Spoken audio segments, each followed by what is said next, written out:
시편 119편입니다. 성경에서 가장 긴 장으로 알려져 있는 시편 119편입니다. 1절로부터 16절까지 교독하면서 볼 텐데요.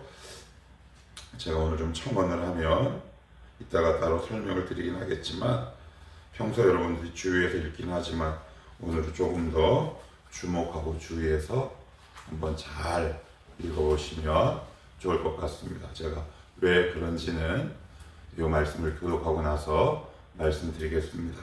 제가 먼저 1절을 읽겠습니다. 행위가 온전하여 여호와의 율법을 따라 행하는 자들은 복이 있으며 여호와의 증거들을 지키고 전심으로 여호와를 구하는 자는 복이 있도다. 참으로 그들은 불의를 행하지 아니하고 주의 도를 행하는도다. 주께서 명령하사 주의 법도를 잘 지키게 하셨나이다. 내 길을 굳게 정하사 주의 율례를 지키게 하소서. 내가 주의 모든 계명에 주의할 때에는 부끄럽지 아니하리이다. 내가 주의 의로운 판단을 배울 때에는 정직한 마음으로 주께 감사하리이다.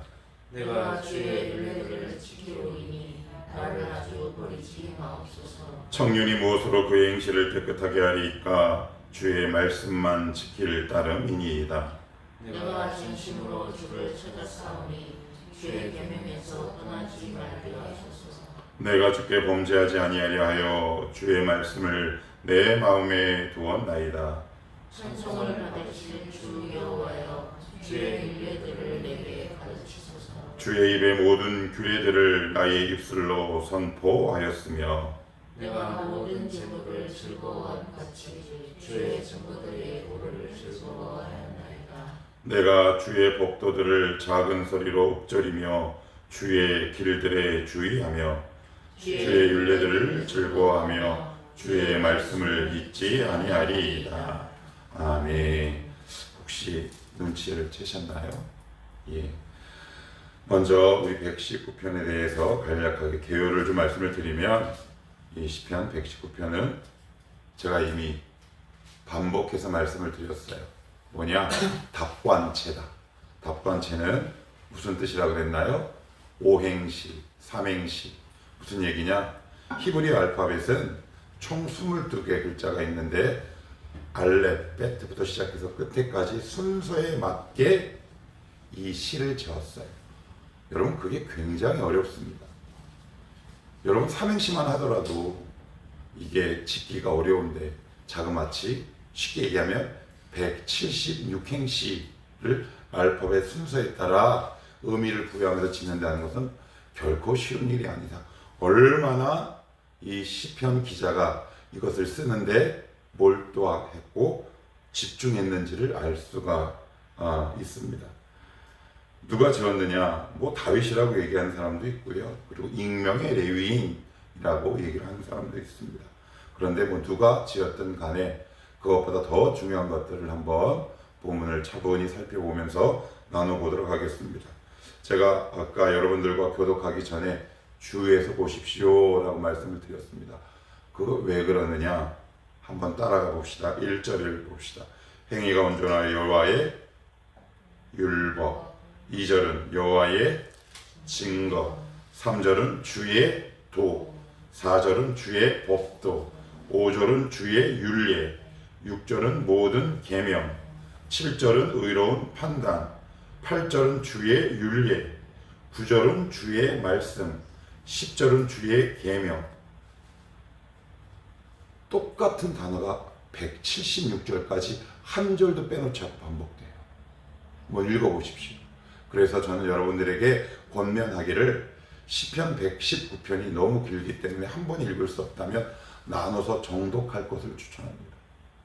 주의 율례, 주의 법도, 주의 말씀, 즉 쉽게 얘기하면 주의 말씀에 관한 표현들을 1절로부터 176절까지 처음부터 한 절도 빼놓지 않고 다 적고 있다. 왜 이렇게 적었을까요?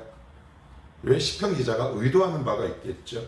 그건 하나님의 말씀에 영역이 미치지 못하고 있는 부분은 없다라는 것을 지금 강조하고 있는 거예요. 그래서 어떤 학자들은 96절을 시편 119편의 주제라고도 보는데 제가 지금 말씀드린 설명을 압축해서 보여주고 있어요. 96절 한번 읽어볼게요. 96절입니다. 96절 시작. 내가 보니 모든 완전한 것이 다 끝이 있어도 주의 계명들은 심히 넓으니이다. 내가 보니 모든 완전한 것, 이 세상에 하나님이 창조하신 모든 창조물이 되게 광활하고 넓어도 말씀보다는 크지 않더라라는 뜻입니다. 자, 여기서 이제 중요한 교훈이 있습니다. 우리는 보통 이렇게 이야기합니다. 그 말씀을 들을 때, 저거 늘 같은 거, 그게 그거 아니야? 천만의 말씀입니다. 전혀 다릅니다. 무슨 이야기냐? 상황에 맞게 그 상황을 적용하고 때로는 풀어가고 때로는 내가 담아야 할 말씀들이 그 때마다 있다라는 뜻입니다. 그래서 우리가 순간 매일매일 하나님 말씀을 경청해서 들어야 할 이유가 있어요. 우리가 보통 말씀을 들을 때 나 수십 년 동안 들었는데, 여러분, 저는 수십 년 동안 성경을 봐요. 그런데 때로는 저도 사람이라 매너리즘에 빠지고 싶을 때가 있지 않겠습니까? 그런데 말씀을 조금 더 깊이 보면 난 왜 예전에 이 말씀을 못 봤지? 이게 이런 의미를 담고 있네. 저건 저런 뜻이구나. 내 삶을 분해하고 해체하는 새로운 말씀의 뜻이 제 삶 가운데 이렇게 조명해서 들어온단 말이야. 그럼 그 말씀을 붙들고 기도하다 보면 내 삶의 문제들이 보이고, 내가 그때 왜 이런 선택을 했고 내가 지금 왜 이렇게 됐는지를 말씀이 엑스레이처럼 나를 조명한다는 사실이에요. 여러분, 매일 아침 드리는 이 말씀은 그냥 똑같은 시편 아니야? 그렇지 않다. 왜요? 1절부터 176절까지 시편 기자는 하나님의 말씀을 뜻하는 또 다른 의미의 단어들을 쉬지 않고 나열하고 배열하고 있다. 무슨 뜻이다? 우리의 모든 삶은 말씀으로 담을 수 있는 겁니다. 해석해낼 수 있는 거예요.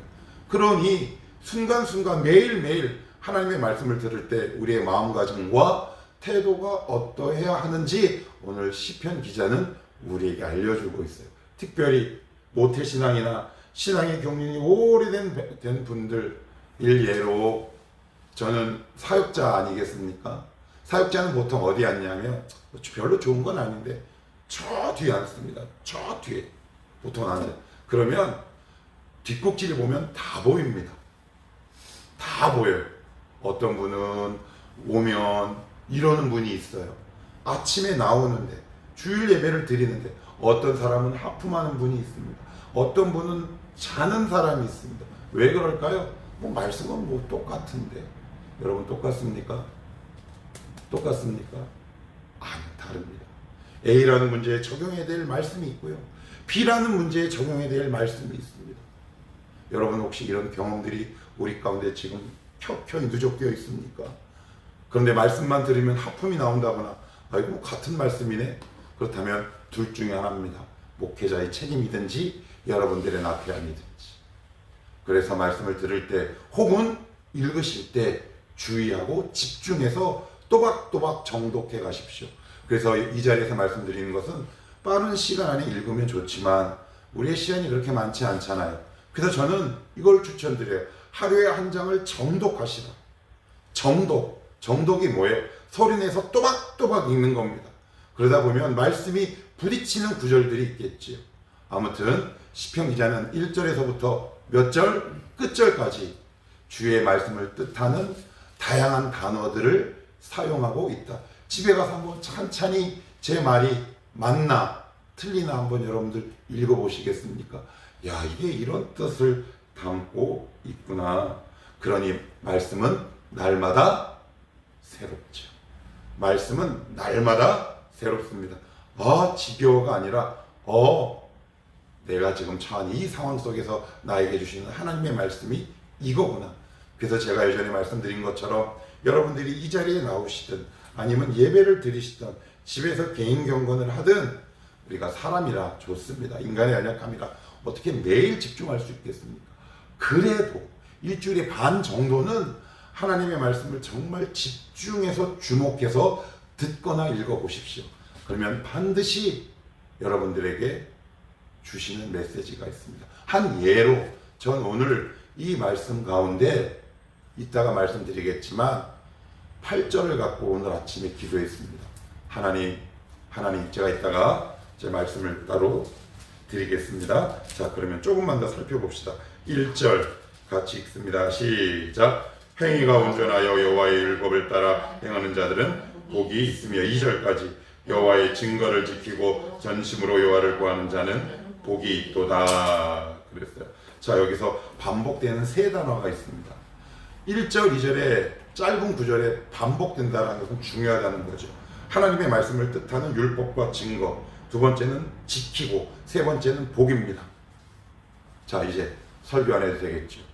말씀을 지키는 것은 곧 복의 시작입니다. 근데 알아야 지키죠. 들어봤어야 지키죠. 외울 수 있는 암송 구절이 한 절도 없고요. 이 상황에서 떠오르는 말씀이 한 절도 없는데 어떻게 해요? 근데 우리는 하나님 왜 나에게 복 안 줘요? 라고 따지기는 많이 따지지만 사실 복의 근원인 말씀에 대한 훈련은 전혀 되어 있지 않다. 그러니 문제를 어디서부터 풀어가야 할지 도무지 몰라요. 그냥 한탄만 하고 있죠. 여러분, 우리 너무 복 받고 싶잖아요. 그러나 오늘 성경 시편 119편 1, 2절은 너희들의 복의 모든 시작은 말씀인데 그 말씀을 지키는 것이다. 그래서 요한계시록에는 그 유명한 말씀이 있어요. 저희 신대원 때 암송 구절이었어요. 그건 뭐냐면 이 말씀을 읽고 듣고 지키는 자마다 복이 있다. 요 문맥과 일맥상통하죠. 복 받고 싶으십니까? 그러면 말씀을 붙드는 겁니다. 말씀을 붙드는 나는 건 뭐다? 때로는 내 가슴 가운데 탁 부딪히는 그 말씀을 갖고 씨름하는 겁니다. 하나님 도와주십시오. 이 말씀을 지킬 수 있도록 도와주십시오. 여러분, 이렇게 생활하셔야 합니다. 그래야 그 말씀으로부터 복이 오지 않겠습니까? 복은 받고 싶은데 말씀을 붙들 수 있는 실력은 없고 말씀을 읽지도 듣지도 보지도 않는데 어떻게 복이 내 안에 들어올 수 있겠습니까? 말씀은 무엇으로부터 출발한다? 복은 무엇으로부터 출발한다? 말씀으로부터 출발한다. 너무 많이 들어왔다는 말씀입니다. 여러분, 이 말씀이 여러분들의 삶과 운명을 결정짓게 되기를 축복합니다. 3절도 봅시다. 자, 3절. 자, 그럼 그 말씀은 어떤 능력이 있느냐? 자, 시작. 참으로 그들은 불의를 행하지 아니하고 주의 도를 행하는도다. 그래요. 여기 보시면 불의와 주의 도가 이렇게 반대에 딱 위치하고 있습니다. 자, 우리가 하나님 앞에 따지는 게 뭐예요? 이거잖아요. 하나님, 세상은 너무 힘들어요. 불의해요. 말씀을 지킬 수 없어요. 그 말에 이미 우리는 함정에 빠진 거예요. 그런데 말씀은 뭐라고 얘기하냐? 불의하기 때문에 말씀을 지켜야 하고 그 불의는 말씀을 통해서만 지킬 수 있다라고 말하는 거예요. 그러니까 우리는 내가 하는 말과 내가 하는 판단에 내가 스스로 속죠. 이것을 자가 당착이라고 얘기합니다. 우리가 내뱉는 말이 사실은 우리를 속이는 경우가 얼마나 많이 있는지 모릅니다. 하나님, 불의해서 지킬 수 없어요. 그런데 말씀은 뭐라고 얘기하느냐? 불의해서 지켜야 하고 그리고 말씀이 그 불의를 이겨낼 수 있다. 에이, 그런 게 어디 있어요? 그러면 시간이 좀 필요합니다. 죄송합니다. 그렇게 생각하신다면 고생을 좀 많이 하셔야 합니다. 왜요? 아직 말씀을 받을 준비가 되어 있지 않은 겁니다. 근데 이 말씀 앞에 그래요 하나님?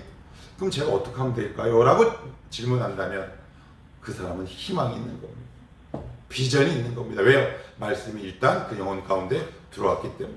기억합시다. 세상이 불의해서 말씀을 지키는 것이고요. 그 불의는 말씀에 의해서만 극복되고 이길 수 있다. 그 말씀의 위력에 관해서 말씀을 지금 하고 있고요. 우리 8절도 한번 읽어봅니다. 시작. 내가 주의 윤례들을 지키오리니 나를 아주 버리지 마옵소서. 이게 좀 무섭죠? 말씀을 지키면 안 버리고 안 지키면 버리고 그런 뜻입니까? 아니에요. 그런 말씀이 아니에요. 그러면 우리 주님이 십자가에 달리신 이유가 없지요. 이 말은 뭐냐? 말씀대로 살지 못하는 것이 시인의 가장 큰 고통이라는 거예요. 지금 우리를 둘러싸고 있는 다양한 삶의 고통들이 있습니다. 그럼 하나님은 그 고통을 왜 허락하셨을까요? 그것을 통해 우리가 정말 가야 할 우리 신앙의 종점은 어디일까요? 내가 지금 너에게 이 문제 내가 준 정말 이유가 뭔지 아냐?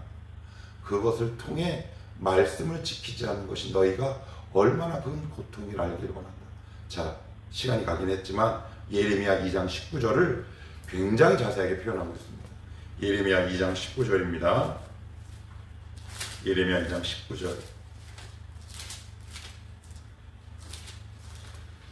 구약성경 1052페이지에 있네요. 제 성경은 예레미야 2장입니다. 예레미야 2장 구약성경 1052페이지입니다. 2장 19절입니다. 1052쪽 예레미야 2장 19절 같이 한번 읽어봅시다. 시작. 내 악이 너를 징계하겠고 내 반역이 너를 책망할 것이라. 그런즉 내 하나님 여호와를 버림과 내 속에 나를 경외함이 없는 것이 악이요 고통인 줄 알라. 주 만군의 여호와의 말씀이니라. 아멘.